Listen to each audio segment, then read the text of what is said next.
జరుపుకోవటం చాలా గర్వించదగ్గ విషయం. రాష్ట్రంలో 175 నియోజకవర్గాల్లో ఉన్న గ్రామ పంచాయతీలన్నింటిలో కూడా ఈ కార్యక్రమం జరుగుతుంది.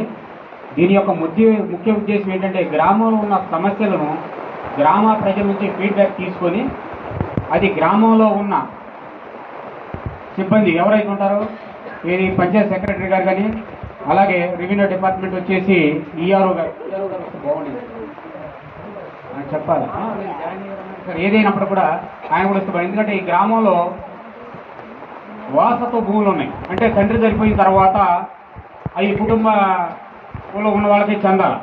అవి వారసత్వ భూములు పట్టాలు కానీ పాస్బుక్లు కానీ మార్చే విధానం ఒకటి అది చేయాలి సార్. ఎందుకంటే రైతు భరోసా డబ్బులు పాపం చాలా మంది కూడా రైతు భరోసా డబ్బులు పట్టలేదు.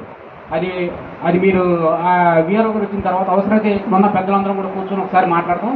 అది ఎంఆర్ఓ గారి దృష్టి కూడా తీసుకెళ్ళాం, మన ఎమ్మెల్యే గారి దృష్టి కూడా తీసుకెళ్ళాను.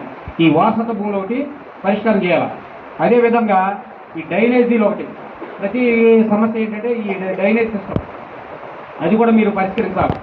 కాబట్టి మరి ఈ ప్రభుత్వం వచ్చిన ఈ 100 రోజులలో అనేక ఆర్థిక ఇబ్బందులు ఉన్నప్పటికీ కూడా మరి చంద్రబాబు నాయుడు గారు ఎంతో ప్రతిష్టాత్మకంగా తీసుకొని మరి ఈ కార్యక్రమాలు ప్రజల నుంచి వచ్చే ఫీడ్బ్యాక్ తీసుకోవాలి. మళ్ళీ ప్రజలకి ఏ కార్యక్రమాలు చేయాలంటే మేనిఫెస్టోలో ప్రకటించినవే కాకుండా ఇంకా కొత్త ఏమైనా చేయాలనే ఉద్దేశంలో ఆయన ఉన్నారు.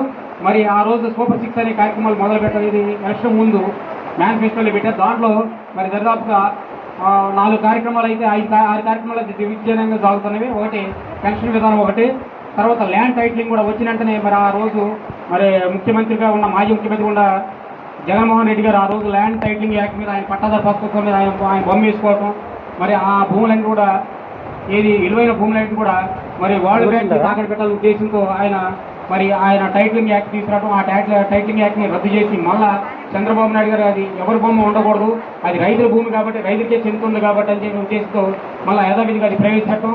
అదేవిధంగా ఇప్పుడు నాలుగు గారు చెప్పినట్టు కూడా మహిళలకు ఇచ్చేది రేపు గ్యాస్ బండ్లు కూడా రేపు దీపావళి రోజున 3 ఆడవారికి ప్రతి కుటుంబానికి కూడా 3 గ్యాస్ బండ్లు ఉచితంగా ఇవ్వడం, బస్సు కూడా ఉచిత ప్రయాణం